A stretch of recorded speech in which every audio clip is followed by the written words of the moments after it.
Olá, boa noite a todas e a todos. Boa noite, Paulo Moura Leite também. Boa Tudo noite. bem? Boa noite, Alex Sonic. Olá, como vão? Tudo bem aí? E aqui, Gisele Federici, começando mais um Boa Noite aqui na TV 247. Já vejo que tem muita gente acompanhando aqui. Temas de hoje: repercussões das brigas que estávamos comentando ontem, né, entre militares e olavistas. Acho que fica bastante clara aí a cena final, né, não vou dizer que é o resultado da briga, porque essa briga vai longe, mas o Bolsonaro mostrou muito claramente seu lado, que é do lado do Olavo de Carvalho, né? Ele fez mais elogios ao Olavo hoje.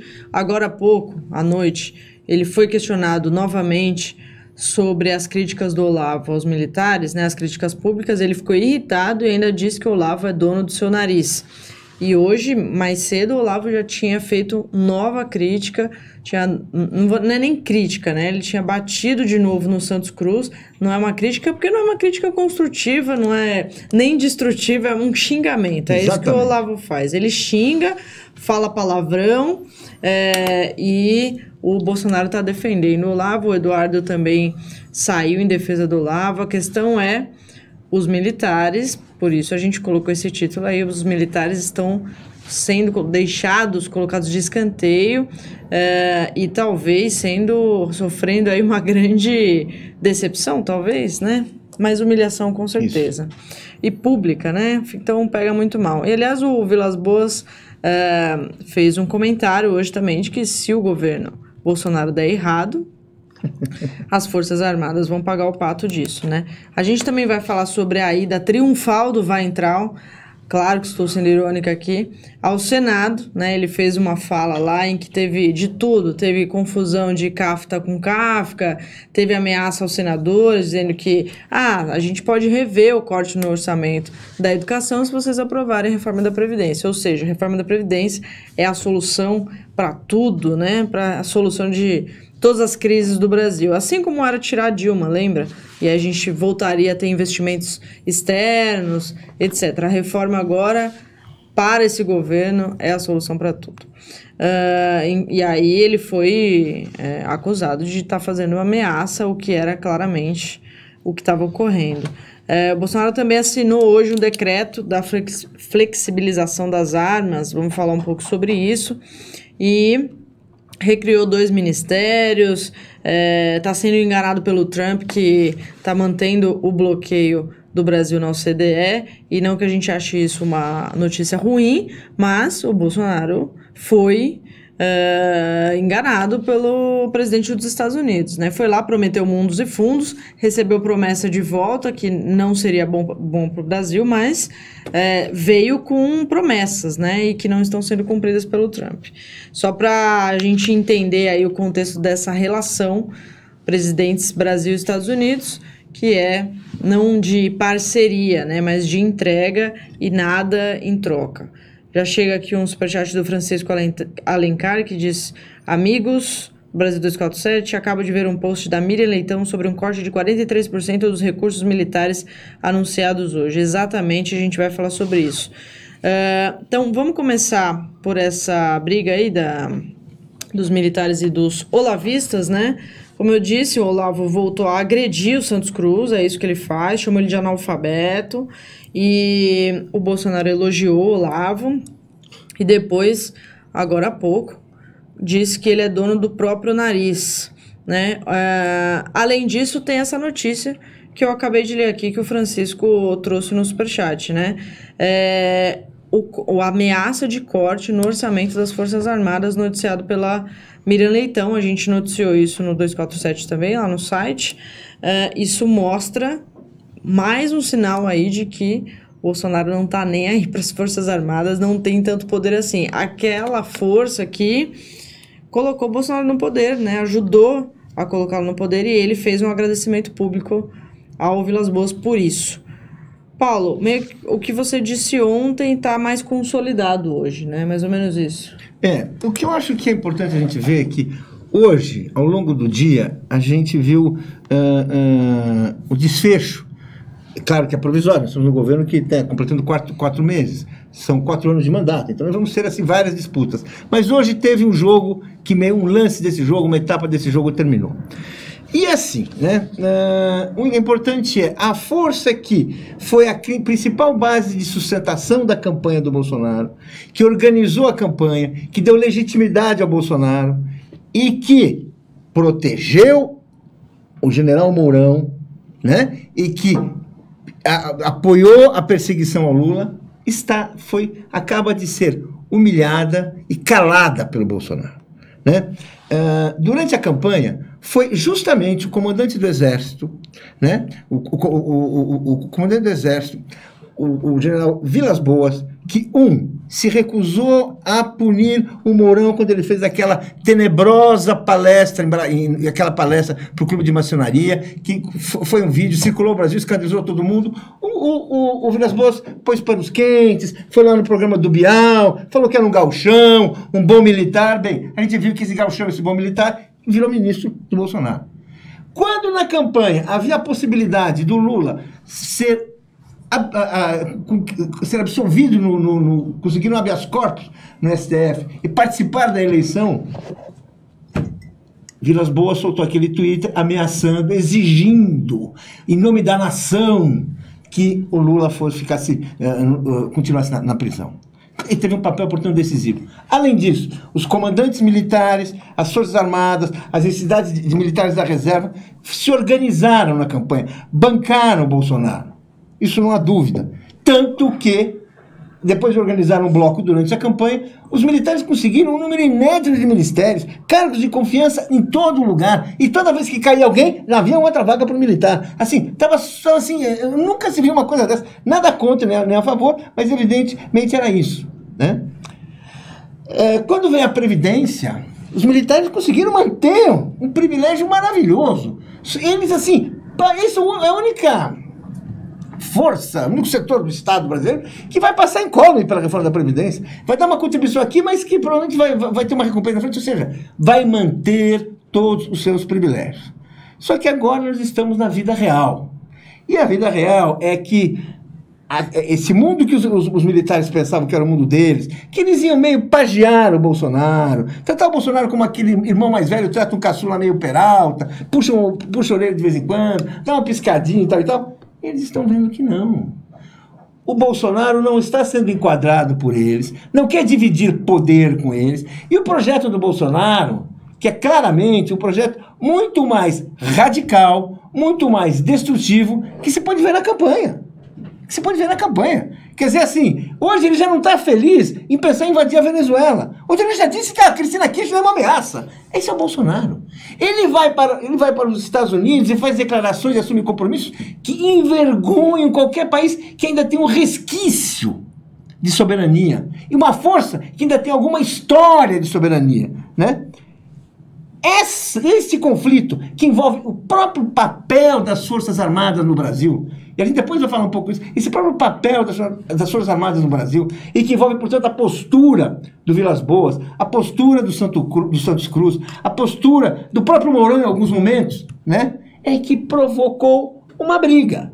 E agora nós estamos vendo que é o seguinte, o grande instrumento desta briga foi Olavo de Carvalho, que não é que ele agiu com a concordância do presidente. Depois da primeira das suas grosserias, humilhando comandantes, homens assim que têm uma história de serviços prestados para as Forças Armadas, coisa que nem o Bolsonaro tem, porque ele saiu do Exército com a patente de tenente e virou capitão quando se aposentou, porque foi para a reserva. Quer dizer, você tem assim, eles foram assim, humilhando essas pessoas e a tal ponto que no primeiro momento o próprio Vilas Boas tentou fingir que não era com ele, tentou mudar de assunto, o Mourão falava, não, isso aí, né, vamos esquecer, isso é uma piadinha, isso é uma brincadeirinha.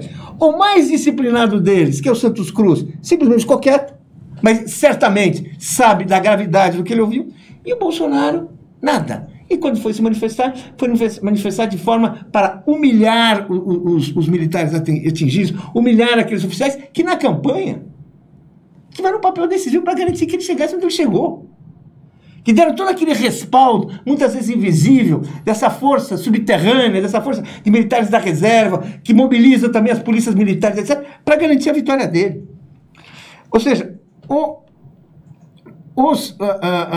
o Olavo, quer dizer, essas declarações ofenderam a dignidade dos militares. E as declarações do Bolsonaro hoje, respaldando isso assim, é tipo um tapa na cara. É como dizer, amigo, não enche o saco, ele tem liberdade. Não, sabe, quer dizer, o que é isso? Sabe, quer dizer, claro que tem liberdade, todos nós temos liberdade. Ele é disso que eles estão falando, né? Não é isso que eles estão falando. Você tem lado ou não tem, tanto faz. E daí ele disse que ele respeita a obra do Bolsonaro. E não disse que ele respeita a obra do Vilas Boas. Não disse que respeita a obra, agora do Bolsonaro ele respeita. O que é isso? São esses compromissos que estão assim, que estão em questão. Daí no fim do dia, depois do Olavo, veio o Paulo Guedes, que é o que anuncia ao lado do Bolsonaro, né? Esse corte de 43% no orçamento das Forças Armadas. É mais do que o corte nas universidades, que são o endereço, né, dos inimigos do Bolsonaro. É o endereço do marxismo cultural, é o endereço esse corte aí, né? E o que está colocado e qual é a questão que a gente começa a ter que pensar assim, que a gente é obrigado a pensar assim, e começa a aparecer talvez. É que no alinhamento absoluto do Bolsonaro com o governo Trump, absoluto, sem nenhuma ressalva, aquela coisa do filho de bonezinho da campanha de 2020, de preparar conversas, de ter conversas paralelas que ninguém sabe como funciona, isso aí implica em rebaixar o papel das Forças Armadas. As Forças Armadas ser uma organização que não tem mais um papel de defender a soberania, até porque a soberania é muito relativa nesse governo. Um governo que está entregando Embraer, a base de Alcântara, o pré-sal, o programa nuclear, pode entregar o programa nuclear como eles quiserem, realmente essas Forças Armadas, essa coisa de soberania nacional, de proteger o território, que faz parte da história das Forças Armadas, não existe.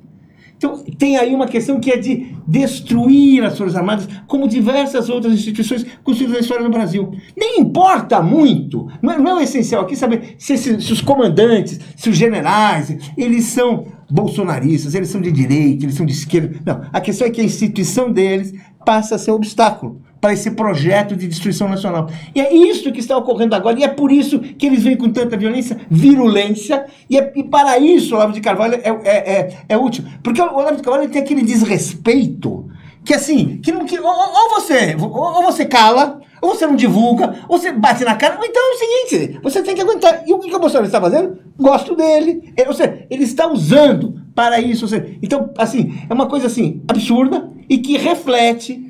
Assim, só para terminar aqui, para não ficar muito, toda vez que nós temos, assim, a constituição de um governo que sai do Estado, de onde as instituições funcionam, onde as regras são respeitadas, para um governo que se move numa direção de virar um governo parecido com uma ditadura, com traços de ditadura, você mexe no funcionamento das instituições e elas perdem a normalidade. Isso significa que você elas não podem funcionar como tradicionalmente elas funcionaram. E é isso que está acontecendo. E, assim, isso é assim, pegar a história de todas as ditaduras, mesmo aquelas mais piores, que a gente não precisa nem falar aqui o nome, porque precisam dizer que a gente está fazendo comparações indevidas, mas todas as ditaduras, elas mexem com o funcionamento das Forças Armadas porque elas precisam ter a violência do seu lado. Elas querem ter a violência do seu lado e sabem que, bem, não é assim se aquilo funcionar. As Forças Armadas não obedecem tudo que um presidente manda fazer, elas têm uma Constituição para obedecer, elas têm um regimento para cumprir. E é para isso que eles querem humilhar, enfraquecer e desmoralizar a liderança militar. Com a finalidade disso, ele está vendo muito bem. E vamos até falar disso aí. Mas eu acho que isso é o saldo do dia. E essa é a questão que está hoje colocada aqui, assim. A gravidade é mais uma instituição que não funciona normalmente. Já temos, assim, um Supremo que está completamente desmoralizado. Temos, assim, partidos políticos praticamente extintos. O político mais popular do Brasil na prisão, e agora nós temos as Forças Armadas cujo comando é tratado como... Quais são as palavras do Olavo de Carvalho para se referir aos comandantes militares da geração que conduziu o Bolsonaro aqui? Impressionante, né? Diga, Alex. Bom, primeira coisa, essa guerra que está sendo descrita pela imprensa como guerra entre ala ideológica e militares, eu acho que é incorreto. Tanto os militares como os olavistas têm a sua ideologia. Então não é ala ideológica. A ideologia do Olavo de Carvalho é de extrema-direita. E a desses militares que estão no governo é de direita. Claro que as Forças Armadas têm de tudo. Tem direita, esquerda, extrema-direita. Esse general Santos Cruz, por exemplo, o que ele tem falado e o que ele tem feito parece um cara de direita e não de extrema-direita. O que está acontecendo? acho que está acontecendo é o rompimento da aliança entre a direita e a extrema-direita. Bolsonaro foi eleito por uma aliança de direita com a extrema-direita. Essa guerra indica que a aliança está rompida e quem não se alinhar com a extrema-direita vai cair fora do governo. É isso que está fazendo. A briga dele não é com as Forças Armadas, é com quem não é de extrema-direita, seja civil ou militar. O que ele quer é formar um governo totalmente de extrema-direita, totalmente de ministros como Ernesto Araújo, como Damares, como Weintraub, todos nessa linha. Quem não se alinhar com isso vai ser derrubado, tanto pelo Olavo como pelo filho dele. Eles comandam as redes sociais. Nós estamos já vivendo no meio da ditadura Bolsonaro. Isto já é uma ditadura, não precisa de golpe de Estado. Não precisa. O governo militar já é a ditadura. O Brasil elegeu esse sujeito já está agindo como ditador. Portanto, estamos dentro do Bolsonaro. Ele não conversa com o Congresso, ele não conversa com os políticos, ele não conversa com ninguém, ele dá ordem. Ele manda tirar Ilona Zabor, ele manda tirar não sei quem, ele manda tirar o comercial do Banco do Brasil. Todas as ações dele são de um autocrata, não são de um democrata. O que a gente viu de 85 até agora foram presidentes que dialogavam com o centro, com a direita, com a esquerda, com os políticos, mesmo Sarney, mesmo Collor, todos. Esse é o primeiro que não conversa, ele dá ordens. E tem o seguinte, ele não precisa mudar a Constituição, porque a Constituição dele é o Twitter. O que ele twitta passa a ser a Constituição. Quando ele faz um post dizendo está liberado matar quem invadir sua propriedade, já está valendo. As pessoas não vão esperar o Congresso decidir, que é o que deve acontecer. Mas o funcionamento desse governo de extrema direita é esse, é de dar ordens. E quem não se alinhar com a extrema direita cairá fora do governo. Todos os governos militares, mesmo os que foram eleitos, foram governos ditatoriais, porque militar não é democrata. Dentro do quartel não existe democracia. E dentro do quartel sabe o que existe? Castigo corporal, da onde vem esse namoro com a tortura, porque no exército se tortura. Vocês lembram, João Cândido, a revolta Chibata? Chibata, até hoje tem castigos corporais. Então, esse é o que eu acho? Eu acho que o Bolsonaro é o herdeiro, é o vingador da linha dura que não conseguiu derrubar o Figueiredo. Vocês lembram, no fim da ditadura, a linha dura dos militares queria derrubar o Figueiredo, primeiro tentou derrubar o Geisel, etc. E não conseguia essa linha dura. Quem era? Era, por exemplo, o Brilhante Ustra, que é o ídolo do Bolsonaro. Então está claro com quem Bolsonaro se alinha. Ele se alinha com o Brilhante Ustra, ele se alinha com Médici, não é? Ele se alinha com Pinochet, com Stroessner, com Vítor Orbán, com todos os ditadores de extrema-direita. O problema dele não é ditadura ou não, o problema dele é extrema-direita. Ele quer puxar o Brasil inteiro para a extrema-direita, é isso que ele está fazendo. Temer era um governo de direita, esse é um governo de extrema-direita. E um governo de extrema-direita com WhatsApp, o que é pior. Porque essa é a grande arma. As redes sociais estão dominadas pela extrema-direita. Com o seguinte agravante, o que dá muita visualização dá muita grana. Então tem muita gente inescrupulosa, mau caráter, que produz vídeos de direita para ganhar uma grana, para ganhar muita grana. E eles estão dominando as redes sociais, estão dominando o YouTube. E essa é a ditadura Bolsonaro. O que o Bolsonaro não está expurgando só a esquerda, está expurgando todos que não sejam de extrema direita. Tanto que a direita está brigando. Tanto que você vê jornalistas de direita, como o Reinaldo Azevedo, brigando diariamente com o Bolsonaro. Então eu vejo assim, é uma guerra entre a direita e a extrema-direita. O Bolsonaro é de extrema-direita, por isso ele se alinha com o Olavo de Carvalho. E o Olavo de Carvalho é o doutrinador da extrema-direita. Naquela reunião, em março, quando o Bolsonaro esteve em Washington, naquele jantar, o que o Bolsonaro disse em relação ao Olavo de Carvalho? Esse é o nosso chefe da revolução. O Olavo de Carvalho é aliado com quem? Com o Steve Bannon, que tem o quê? O The Movement, que quer implantar ditaduras de extrema-direita pelo mundo. Então, eu acho que está claro, está muito claro, que o Bolsonaro é de extrema-direita, Olavo de extrema-direita, ele usa o filho e o Olavo de Carvalho nessa cruzada de extrema-direita e vai tirando quem não for de extrema-direita, seja militar ou seja civil. Tem civis muito mais de extrema-direita, como esse Weintraub, do que generais. Então eu acho que para mim está acontecendo isso aí. Agora, É claro que, como toda ditadura, depende da reação da população, né? O tempo de duração de uma ditadura depende muito da reação da população. O Marechal Deodoro, que foi o primeiro ditador do Brasil, né, chama de programa da Rua, que não foi uma ditadura, foi um golpe de Estado, durou apenas 2 anos. Fechou o Congresso e dias depois teve que renunciar. Em seguida veio outro Marechal Floriano, foi saudado, celebrado. Revelou-se outro ditador. Depois veio outro governo militar, Hermes da Fonseca, eleito, outro ditador. E tem gente de direita no governo, nessa linha que você está falando, Alex, que está cedendo, né? Que não é necessariamente de extrema direita, por exemplo, Sérgio Moro. Ele tinha umas posições ali, por mais que apresente um programa que estimule assassinatos, que... Você acha que ele não é de extrema direita? Não, o que eu acho é que ele não é dessa onda. Ele não é dessa onda olavista.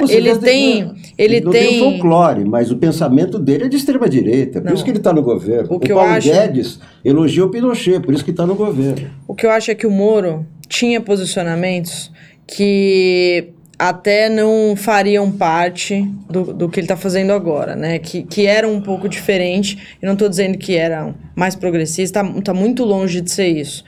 Mas ele cedeu. Por exemplo, no caso das armas, ele não defendia total flexibilização. Só que ele está cedendo por um bem maior para ele mesmo, que talvez seja essa vaga no STF. Até porque ele deixou o cargo dele de juiz. Então, se ele sair do governo agora, ele sai com uma mão na frente e outra atrás. Talvez tenham outras pessoas, e aí não vão sobreviver nesse governo, porque nessa linha do que você está falando, né? Não tem como discordar e não ser demitido. É o que está acontecendo com todo mundo. É a Apex, vários órgãos, pessoas já foram demitidas por estarem em dissonância. Ontem o Paulo citou aqui a Sabó, né, que ia para um cargo totalmente secundário de um conselho da pasta do Moro.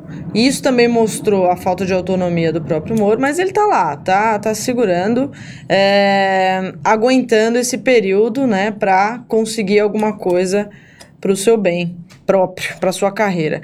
A Beth Linhares coloca uma pergunta aqui bem interessante. A pergunta é: o que está levando os militares a aguentarem tudo isso? Porque eles têm uma imagem a zelar. Por que eles aceitaram no começo? Agora é uma situação complicada. Você também deixar o governo do nada, né? Não é tão simples. Porque eles são, se você pensar bem, os principais responsáveis, a principal organização da campanha do Bolsonaro, que articulou, que garantiu, imunidade para o Mourão. 2, pressionou pela manutenção da prisão do Lula. 3, por criar um clima de que, olha, né, nós somos uma organização nacional, nós estamos aqui em todos os lugares, nós falamos em nome do país, nós somos não sei o quê. Foram os militares. Eles agora estão pagando o preço por um acordo no qual eles imaginavam que ia levar uma parte maior. Eles, certamente, eles contavam com o quê? Vamos partilhar esse governo. As ideias de militares e do Bolsonaro e do próprio Olavo de Carvalho, quando ele na parte ideias, não vou falar das outras coisas, isso aqui, são muito semelhantes, eles têm a mesma raiz. Essa raiz, assim, que tem um pensamento que a gente já falou aqui, que é a discussão de que o grande mal do mundo moderno é a cultura do politicamente correto, é a cultura do marxismo ocidental, que essas coisas que dominam esse mundo, que nós precisamos libertar o mundo disso. Todos eles estão de acordo. Alguns militares sempre pensaram assim, mas disfarçavam porque eles estavam fazendo carreira no governo do PT. Eles não iam se manifestar dessa maneira. Então eles guardavam isso para dentro deles. Mas todos eles sempre tiveram uma concepção muito próxima, muito colocada aí. Agora, embora eles tenham uma história, que é uma história de cada vez mais flexibilizar a soberania nacional, cada vez mais aceitar que interesses estrangeiros se misturem, se expressem no Brasil, etc. Para tudo isso, eles têm um apego à Constituição. Eles, vamos dizer assim, certamente, eles tinham uma visão de que a instituição ia ter um peso grande. Como eles comandam o comando militar, nenhum governo sobrevive sem o apoio do Exército. Como foi um governo que chegou lá com o apoio do Exército, eles iam ter um lugar, sabe? O Mourão, no começo do governo, falava como se fosse o subpresidente. Ele não era vice-presidente, era o sub, ou seja, tem o presidente e tem eu também, hein? Né? E não era só ele, era todo muito discreto, até que agora apareceu o diabo para cobrar conta. para falar, ó, vocês não me puseram aqui, você acha que eu vou entregar o poder para vocês? Por quê? Por quê? Então eu acho que essa é a questão. Eu acho, se você quiser, que agora eles estão assim, querendo saber o que eles vão fazer. Sabe? Eles podem abaixar a cabeça e ficar aí até o fim do fim. Até tem 4 anos para ficar aí. Muitos vão se dedicar a negócios alegres, vão desfilar, vão ficar. E outros podem ser que eles têm uma outra atitude. O fato é que isso começou assim. Num país onde os militares não devem ter atividade política, eles foram uma peça fundamental de uma campanha eleitoral. Foi uma peça fundamental. E agora, o que eles vão fazer? Eles vão combater esse governo? O que eles vão fazer? Porque militar, quando se mete em política, o militar tem arma. Ele não é que nem nós aqui que muda o voto na eleição seguinte. Eles têm arma. Portanto, eles podem derrubar um governo quando eles se mexem. Se o governo perde uma sustentação, é um problema. Então, sabe assim, a gente está entrando numa crise muito grande. A história, eu já falei, essa história, mais uma vez, de várias ditaduras, envolve conflitos, podem estar todos unidos, assim, na mesma ideologia, no mesmo pensamento, na mesma ideia, mas envolvem conflitos, e esses conflitos agora chegam às Forças Armadas, porque elas têm um papel decisivo. Elas têm sempre um papel decisivo. Imagina se tiver um conflito social profundo aqui. A opinião do Exército sobre o MST não vai ter importância?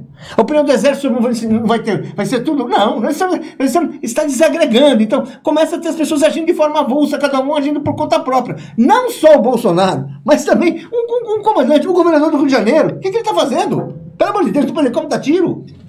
A ditadura Bolsonaro, a ditadura Witzel, né? Deixa eu ler aqui vários comentários. Diga. Posso falar? Pode. Eu acho que é o seguinte, eu acho que esse governo... qual foi a pergunta mesmo da moça? Por que os militares estão aí, né? Por que os militares estão aí? Os militares estão aí, primeiramente, porque é a oportunidade deles de chegar ao poder pelo voto. Eles nunca esperavam voltar ao poder pelo voto. Isso era totalmente descartado por qualquer analista político, militar ou civil.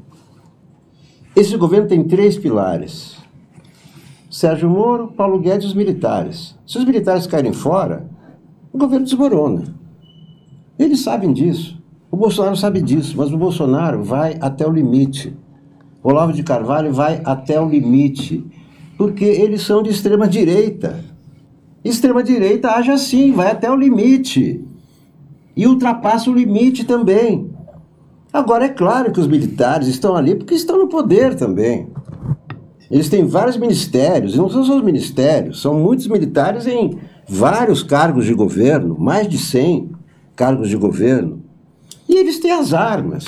Então, ao mesmo tempo que eles são o sustentáculo do governo, eles podem se voltar contra o governo também, assim como o Congresso. São as 2 forças que, teoricamente, podem se contrapor ao presidente da República. Não é? Agora, até quando eles vão aguentar essa situação? Até quando eles vão se manter calados com esse tipo de achincalhe diário? Aí não se sabe, nem o astrólogo Olavo de Carvalho deve saber. Agora, o curioso é que eles... por mais que estejam aí, né, o Bolsonaro não está demonstrando esse medo, né, dos militares. Ele está publicamente fazendo defesas ao Olavo e aí mostra que lado ele se colocou. Então, essa força armada que pode dar um golpe nele, ele não está demonstrando esse receio, né? Não, é porque ele tem a arma poderosa, que é o WhatsApp, que é o celular. Ele tem um exército, ele tem milhões de seguidores, os filhos dele têm milhões de seguidores. Esses milhões de seguidores, tem outros com quais eles compartilham. É essa arma com que ele conta. São as redes sociais, são os vídeos, são as postagens diárias. E isso influencia o Congresso, isso joga contra os militares. É essa arma dele que ele está usando. Deixa eu permitir fazer uma ponderação. Eu acho que ninguém vai negar que as redes sociais foram um instrumento muito grande da campanha do Bolsonaro, até com operações clandestinas, falsas, corruptas, etc, etc. Foi uma coisa que teve seu peso, e ninguém vai negar que ela tem esse peso agora.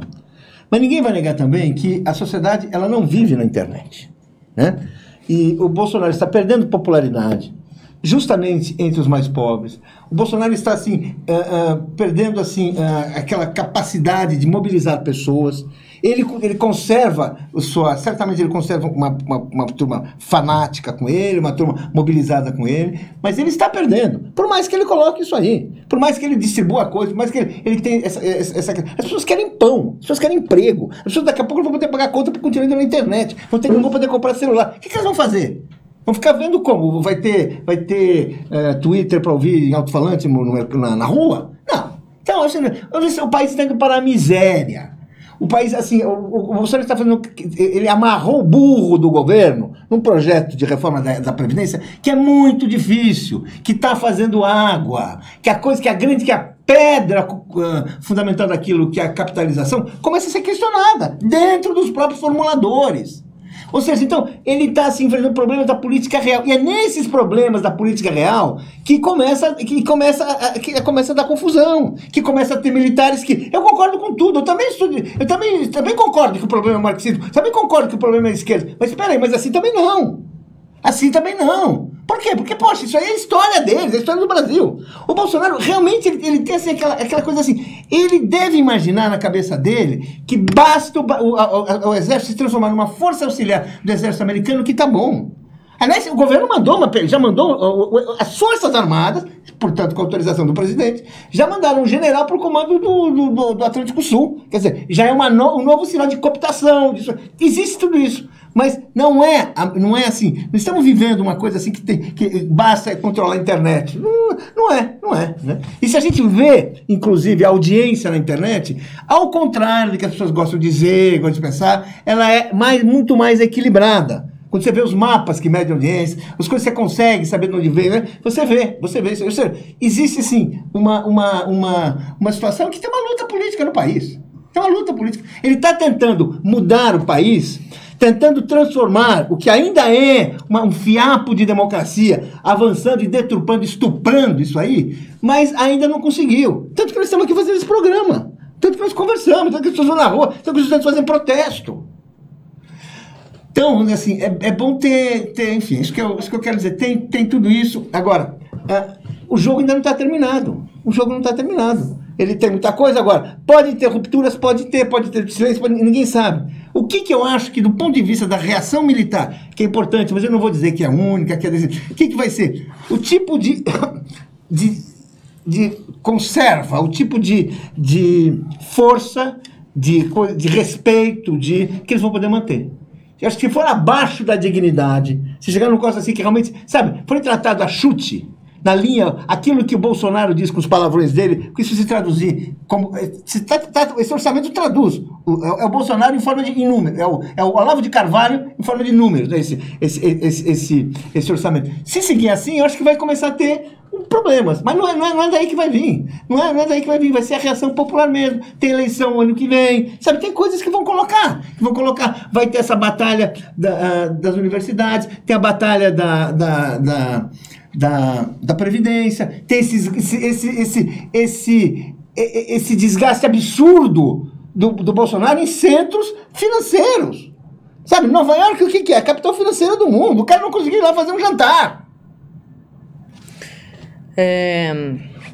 Tem muitos comentários aqui, e uma coisa que não dá pra gente prever também é quando chegar nesse limite, né, que você está dizendo, o que vai acontecer? Se vai ser a derrubada do Bolsonaro, se vai ser, os militares abrem mão, que eu acho pouquíssimo provável, né, vão abrir mão do poder, sendo que eles foram eleitos.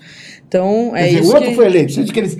O Mourão foi eleito, os ministros podem ser demitidos. É verdade. Todos podem ser demitidos, né? Então, assim, o Mourão fica lá, mas a briga pode ficar tão intensa que os ministros saiam, né? Mas realmente é difícil de prever porque, como sempre lembra o Alex, é a força armada, né? Bom, tem muito comentário aqui, deixa eu pegar um tempo para ler.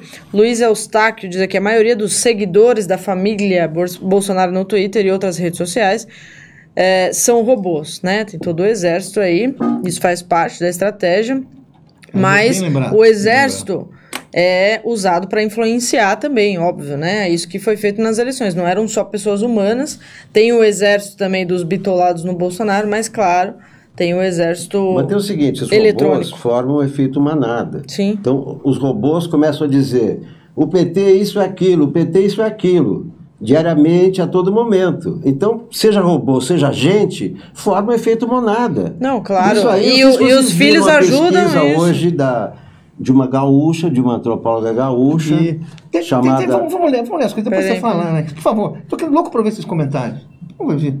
Peraí, fala, qual é a pesquisa, Alex? Não, acho que ele me tirou a palavra. Rebeca, uma antropóloga do Rio Grande do Sul, entrevistada pela Paula Sperber, muito Rosana boa. Pinheiro Machado. Ah, sei, professora, muito boa. Faz Muito bastante boa sucesso no Twitter. O que ela disse na pesquisa? Ela fez uma pesquisa na periferia de Porto Alegre sobre a mudança dos votos do Lula para o Bolsonaro. Por que os votos que eram do Lula mudaram para o Bolsonaro? Isso que ela explica nessa pesquisa.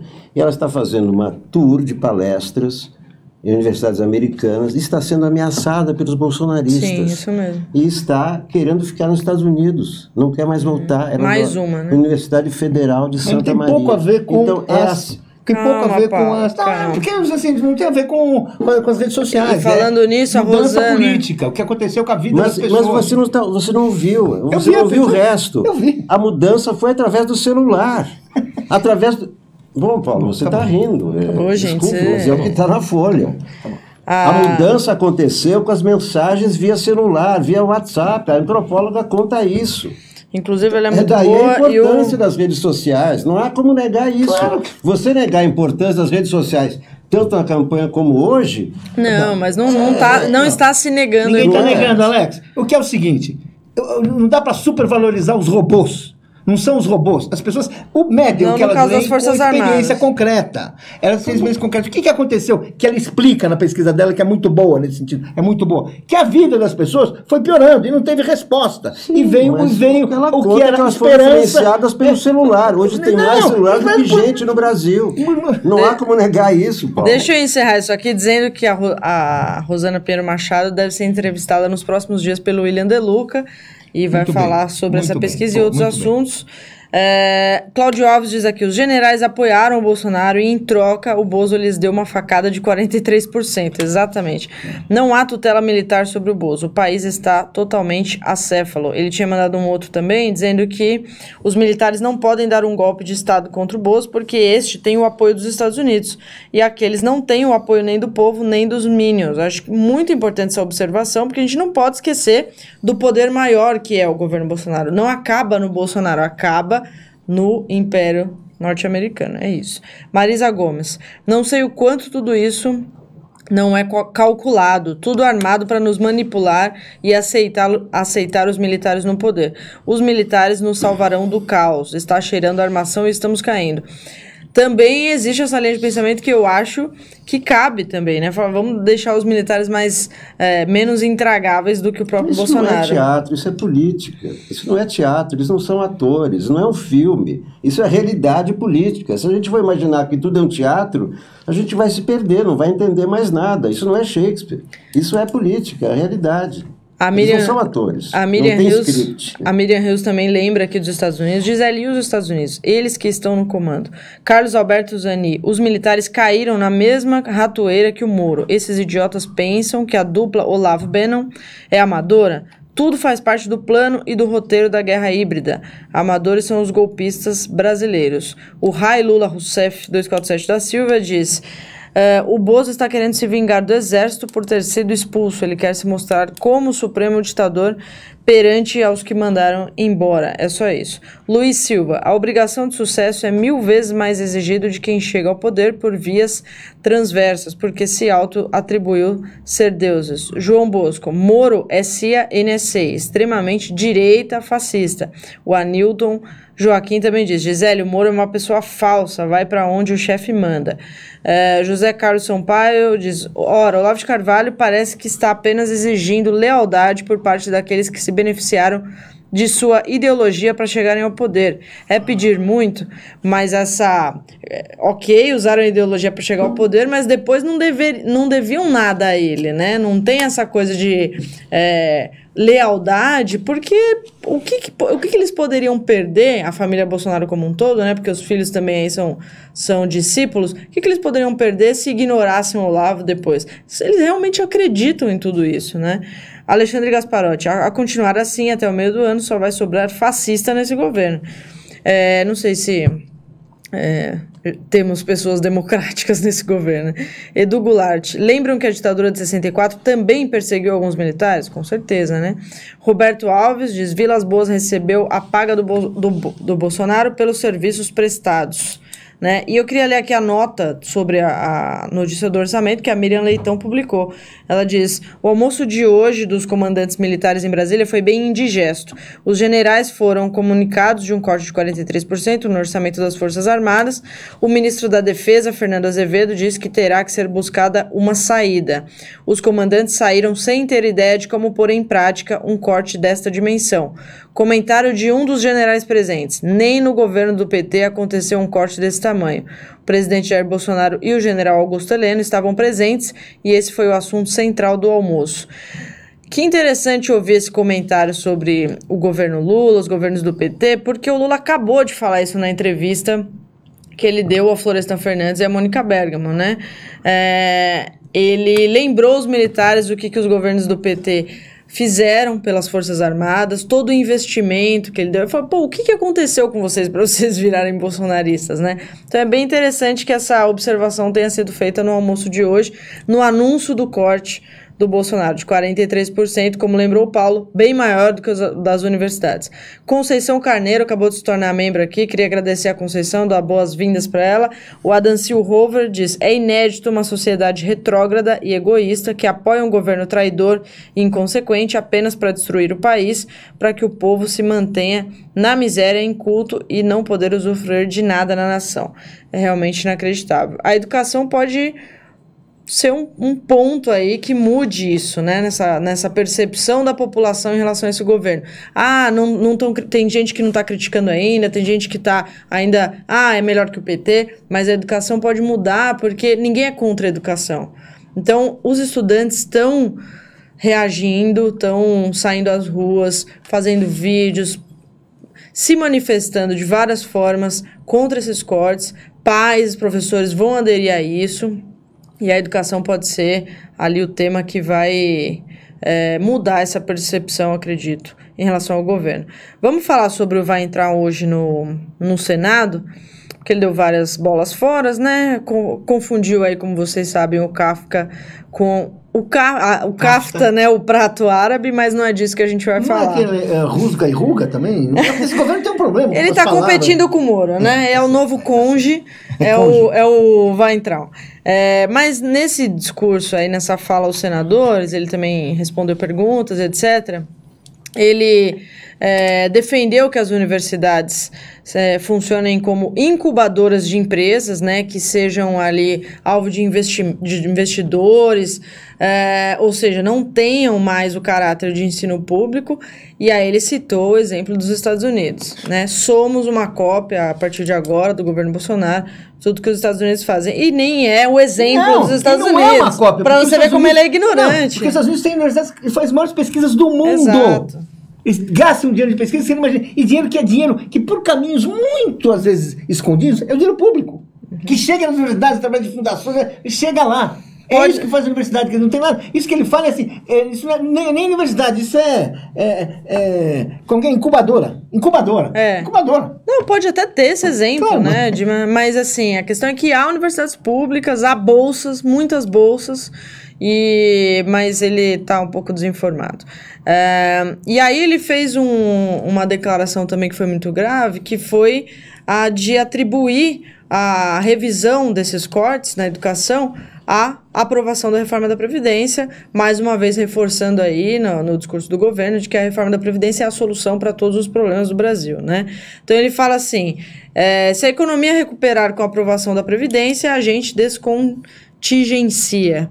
Se a gente não passar, vamos para um estágio de estresse. Foi isso que ele falou, e aí o Randolfo Rodrigues disse que ele estava fazendo chantagem, que essa era a estratégia dele. Já tem uma frente criada por parlamentares, deputados e senadores, em defesa das universidades públicas, presidida pela Margarida Salomão, do PT de Minas, que ela é ex-reitora, tem um grande histórico em defesa da educação, e esses parlamentares já anunciaram que vão obstruir a pauta legislativa até que esse desmonte aí na educação seja revisto. Alex, queria que você comentasse essa fala do Weintraub lá no Senado. Não, é o seguinte, é um ministro intragável, e quanto pior o ministro, mais os estudantes vão ter bronca desse ministro e vão para a rua.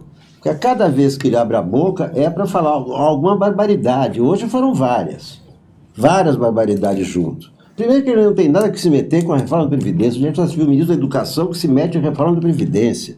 Isso é totalmente descalabro, é um caos. Depois fazer chantagem com o Congresso, como tentou o Paulo Guedes no começo, temos que aprovar isso aí na base do trator. É um outro ministro de extrema-direita, alinhado com esse pensamento, ele que manda, ele faz, ele corta. Mas não é assim que funciona. Um ministro como esse, os estudantes vão para a rua e vão derrubar esse ministro. Claro que o Bolsonaro vai colocar outro pior.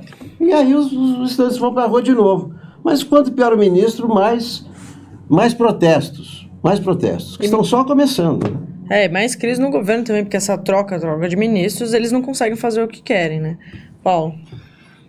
Realmente a fala do ministro aí é uma vergonha, né? Show de horror. E a chantagem é uma coisa assim, e evidentemente, não é nada disso, né? O que eles querem mesmo é iniciar um processo de desmonte das universidades públicas, fechar cursos, acabar com vagas, acabar com programas de auxílio aos estudantes pobres. É isso que eles querem fazer. Assim, o resto é um enfeite, uma tentativa de embrulhar isso aí. É uma vergonha no sentido de um país como o nosso, que ele gasta por estudante universitário, assim, numa lista de 30 estudantes, de 30 países da OCDE, o Brasil é o último colocado. O que menos gasta com estudantes universitários. É uma coisa como $3.700. Os outros países são 50 mil, 30 mil. A maior é Luxemburgo, o segundo é os Estados Unidos, o terceiro é a Inglaterra, Reino Unido. Sabe, o Brasil está lá, depois de Portugal, depois da Argentina. Aquela que a gente gosta de falar mal, né? Depois da Argentina, sabe? Ou seja, é isso que nós estamos falando. Queremos cortar de recursos para o ensino superior, que o Brasil tem uma grande contribuição, onde as escolas e universidades públicas têm uma contribuição assim, de 50-1, né? Para cada 49 trabalhos científicos produzidos no Brasil, para cada 50 trabalhos científicos produzidos no Brasil, 49 são das universidades públicas, uma única instituição privada que tem um papel aí, né? Ou seja, é disso que estamos falando. E vem esse ministro, que na verdade ele assim... ele não poderia nunca nem ser reitor, né? Está cuidando da educação, assim, é um ministro que tem curso de mestrado, né? Ou seja, não tem grande... Da área da economia. Né? Assim, não tem essa área... Ele está na área da economia, isso aqui é para fazer corte. Ele não está pensando na educação, não está pensando que o país tem um futuro, está pensando que o Brasil precisa gerar dinheiro para entregar para o capital financeiro, para entregar para os mercados. É por isso que ele fala tudo isso. Ó, se aprovar a Previdência, pode sobrar um troquinho aqui. Não tem noção. Pensa que o Brasil termina amanhã. Não termina, não. Lembrando aqui que tem acadêmicos do mundo inteiro, de instituições renomadíssimas, assinando um manifesto contra esse corte na educação do Brasil. Eles estão se importando, sim, porque a pesquisa anda junto, né, no Brasil. Se descobre alguma coisa aqui no Brasil, se desenvolve algo, tem repercussão mundial, né, se não é algo que é muito específico aqui do país. Então, assim, a gente usa, obviamente, pesquisas no mundo inteiro e o contrário também acontece. Então, tá lá, Sorbonne, Harvard, intelectuais acadêmicos de todas essas universidades assinando esse manifesto contra os cortes na educação. Isso não vai ser tão simples, né, para o Bolsonaro fazer. Se esse ministro fosse inteligente, ele perceberia que educação é desenvolvimento. Se ele lesse os jornais, se ele lesse relatórios da Unesco, ele perceberia que todos os países se desenvolveram investindo em educação. E quem não investiu em educação não se desenvolveu. Então, educação é desenvolvimento. Se ele acha que a reforma da Previdência é o desenvolvimento, a educação é muito mais. Então, educação tem que investir, não é se sobrar uma grana investir em educação. E o que ele quer fazer? Ele quer investir em educação básica. Para quê? Para formar o exército nazista? Para formar crianças bolsonaristas? É por isso que ele quer investir em educação básica? Não, então o problema da educação básica é uma conversa que é bom ser corrigida. Porque é o seguinte, você quer melhorar a educação básica, não é? Você não quer melhorar o ensino básico, todos nós concordamos. Se você não melhorar a formação de professores, que é ensino superior, você não melhora o ensino básico. Você não consegue. Então isso é uma falsa discussão. É uma conversa de quem quer acabar com o ensino superior, quem quer atacar os professores e diz que precisa melhorar o ensino básico. Se só melhorar o ensino básico, se as nossas crianças tiverem professores melhores, mais formados, com mais curso, mais treinamento, isso é que precisa fazer. Portanto, precisa gastar mais em ensino superior para melhorar o ensino básico. Não, e ele fez críticas, chamou de desastre, né? Falou que eram desastrosos os programas de acesso à universidade promovidos pelos governos do PT. Claro que ele quer a universidade de elite, como era antes, né? O perfil da universidade mudou completamente e isso incomoda essas pessoas, mas também ele quer tudo privatizado, como já deu bastante a entender. É importante também desconstruir um outro discurso, que é o de que quem é a favor da reforma, quem é a favor da redução da desigualdade no Brasil não tem como não ser a favor da reforma da Previdência, que foi o discurso que a Tabata Amaral fez hoje numa entrevista ao Estado de São Paulo, né? Ela disse que, bom, eu sou contra a desigualdade, estou lutando aí, tem a luta da educação e estou lutando contra a desigualdade, portanto sou a favor da reforma da Previdência. Isso é contraditório, não tem como uma coisa andar junto com a outra, então é claro que esse discurso aí é enganador, vem de uma ala de centro-esquerda já para convencer, tentar convencer as pessoas que a reforma da Previdência é boa, né? O que vocês acham disso? Não, desastre. A Tabata foi muito boazinha quando ela derrubou o ministro da Educação, cumpriu muito bem aquele papel. Agora, a favor dessa Previdência, ela acha que essa Previdência vai acabar com a desigualdade, ela está muito mal informada, ela está pagando pelo seu noviciado. Ela é novinha, tadinha, está chegando agora.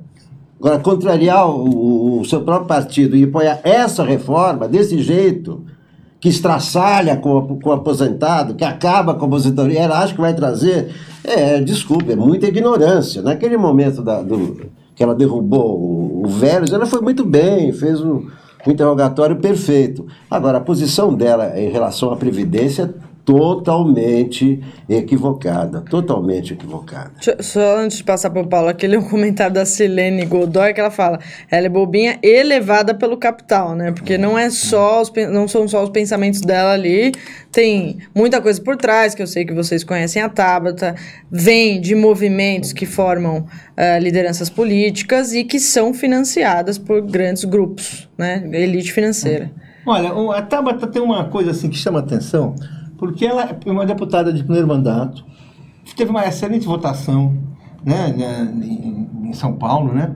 E durante a campanha, e até hoje, provavelmente se ele for fazer um dia um mailing da Tabata, vai ser um dos mais bem-sucedidos da história da imprensa recente para deputados de primeiro mandato e até deputados de outros mandatos. Assim, durante a campanha ela saiu na Isto É, saiu na Época, depois a campanha saiu na Folha, depois, hoje a gente fica sabendo o que ela pensa sobre a reforma da Previdência, porque ela deu uma entrevista para o Estado, entrevista de meia página. Será que tudo isso cai do céu? Será que ela é tão assim? Não, meus amigos, a Tabata, ela é uma pessoa muito inteligente, não há dúvida nenhuma, muito articulada, não há dúvida nenhuma, mas ela está sendo cooptada. Ela ganhou bolsas da instituição do Paulo Leman para ir para Harvard, para fazer cursos assim no exterior, muito bom, é um quadro sendo formado, vamos dizer assim, cultivado para vir desempenhar um papel político. E vem assim, ela tem esse tratamento, ela é muito bem informada, não é que ela sabe muito bem, só que está fazendo o mal. Ela está fazendo mal porque ela está devendo uma proposta contra os interesses do povo. Quando ela diz que ela é a favor da reforma, que quem é contra, assim, contra a desigualdade. Quem é contra a desigualdade não pode ser contra a reforma da Previdência, ela está fazendo um sofisma. A desigualdade não nasceu na Previdência Social. A desigualdade está na sociedade brasileira, uma sociedade escravocrata, que nunca corrigiu suas distorções, que nunca deu oportunidades iguais para as pessoas, e essa desigualdade está em toda parte. E a Previdência, ela tem o papel de amenizar e diminuir a desigualdade. Especialmente a Previdência Pública, que é aquela Previdência que você tem um teto para receber, que são 5 salários, e você tem um piso para receber.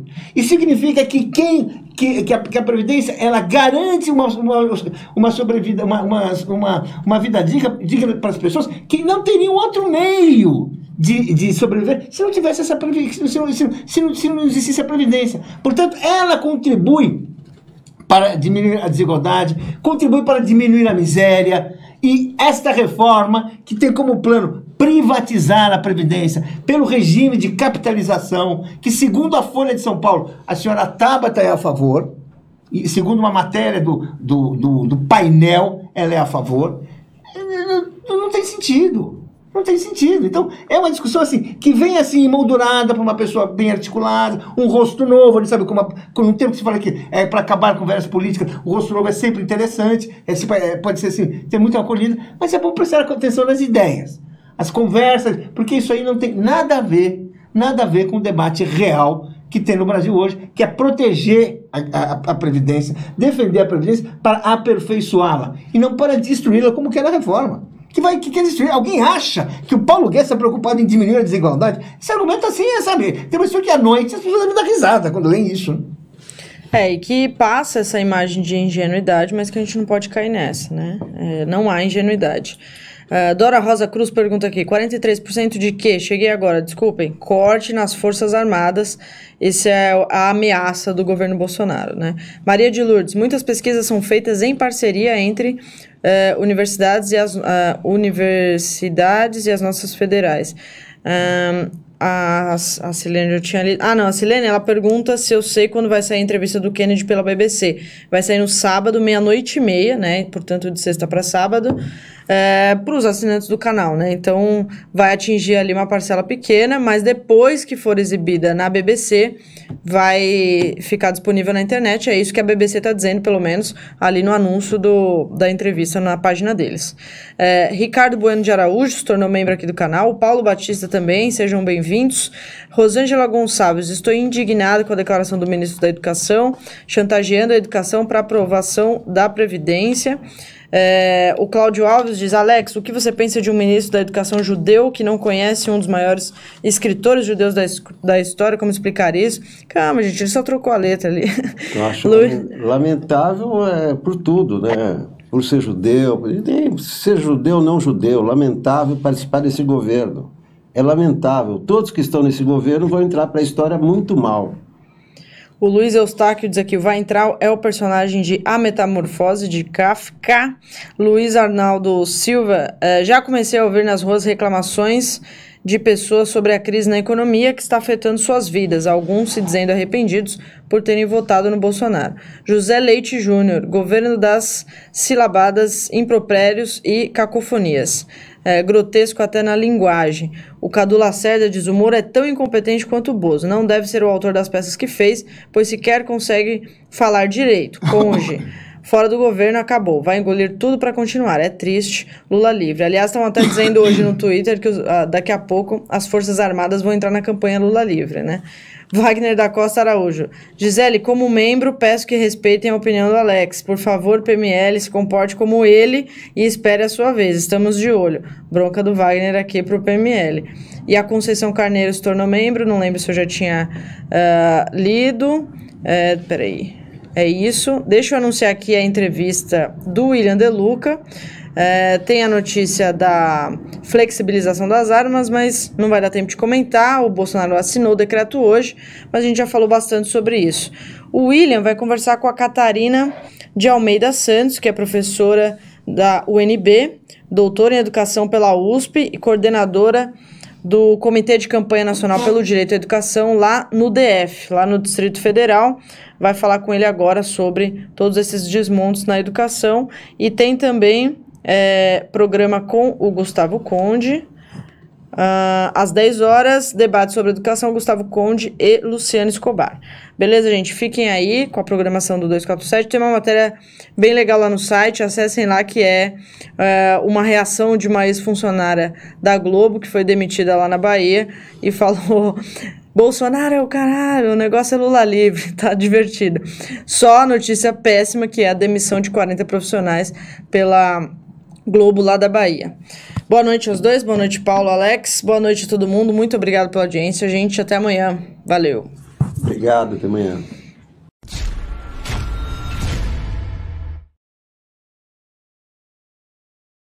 Olá pessoal, venho aqui manifestar meu apoio à campanha de assinaturas solidárias do portal Brasil 247. É muito importante a participação das mídias alternativas na democratização da notícia, na liberdade de expressão e na defesa do Estado democrático de direito.